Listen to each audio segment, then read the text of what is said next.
Esta función operativa, performativa o realizativa del lenguaje es justamente lo que lo llevó a un pensador inglés, John Austin, en el siglo XX, digamos, a escribir un libro que se llama, no sé si lo voy a decir exactamente el título, digamos, cómo se hacen cosas con palabras, ¿no? Para refutar justamente una idea que venía campeando ya de hacía un tiempo en ciertas escuelas epistemológicas, como el positivismo lógico, de que el lenguaje, digamos, tiene sentido solamente si describe el mundo, ¿no es cierto? No. Y dice, muchachos, con el lenguaje se hacen miles de cosas. Bueno, por ejemplo, tiene una función realizativa, realiza cosas en un contexto determinado.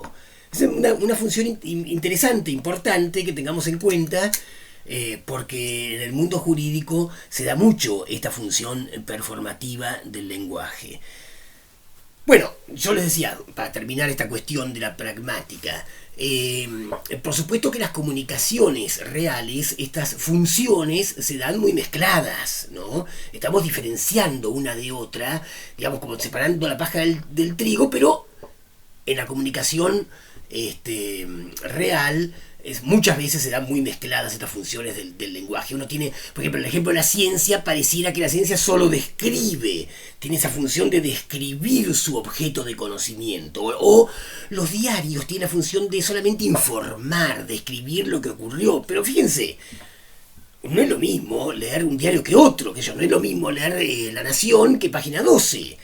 Tal vez informen sobre lo mismo, tal vez informen sobre el mismo hecho político, sobre el mismo acontecimiento político, pero la manera en que se va a informar van a elegir palabras muy distintas, ¿no es cierto? Palabras con cargas emotivas diferentes, es decir, van a suscitar no solamente la información al interlocutor, sino también una emoción, una aprobación o una desaprobación de lo que se está informando. Entonces ahí creo que en el mundo periodístico es muy claro esta cuestión de cómo esta función mixta del lenguaje aparece, que por un lado es descriptiva, pero también es emotiva en el sentido de que apela a lo emotivo, apela a la aprobación o desaprobación desde el punto de vista de la emoción del interlocutor, del que recibe el mensaje.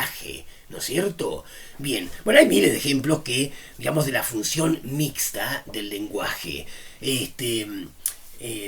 Pero justamente, digamos, por ejemplo, la ciencia, que no hemos hablado de ciencia todavía, pero ya han hablado ustedes con el doctor Pettoruti, ¿no es cierto? Ya vamos a hablar también nosotros. Vamos a hablar ahora en un ratito de algún aspecto nomás. Bien, digamos, donde, por ejemplo, la ciencia pretende un lenguaje neutral para describir su objeto, ¿no? Y muchas veces eso no es tan así, ¿no? Sobre todo en las llamadas ciencias sociales, donde, vamos a decir, digamos, la aprobación o desaprobación de ciertos hechos está a flor de piel, ¿no? Entonces, digamos, la pretensión de un lenguaje neutral muchas veces no se logra, ¿no? Bien. Bueno, por último vamos a hacer alguna referencia, digamos, la última cuestión del lenguaje, de este tema del lenguaje, vamos a hacer una referencia a los niveles del lenguaje. Ya terminamos con la pragmática, ya terminamos con la sintaxis, ya terminamos con la semántica. Ahora vayamos a otro tema. Habíamos también hablado de los diferentes lenguajes, de tipos de lenguaje. Ahora vamos a hablar de niveles del lenguaje. Bueno, digamos, puedo decir que hay un nivel cero del lenguaje cuando lo que digo refiere, por ejemplo, al mundo extralingüístico. Supongamos yo digo, la puerta está entornada, ¿no es cierto? Ese es un enunciado que refiere a un hecho que no es lingüístico. Ahora, si alguien dice, por ejemplo, bueno, Javier dijo que la puerta está entornada, ya no se está refiriendo a que la puerta está entornada, sino que se refiere a lo que yo dije.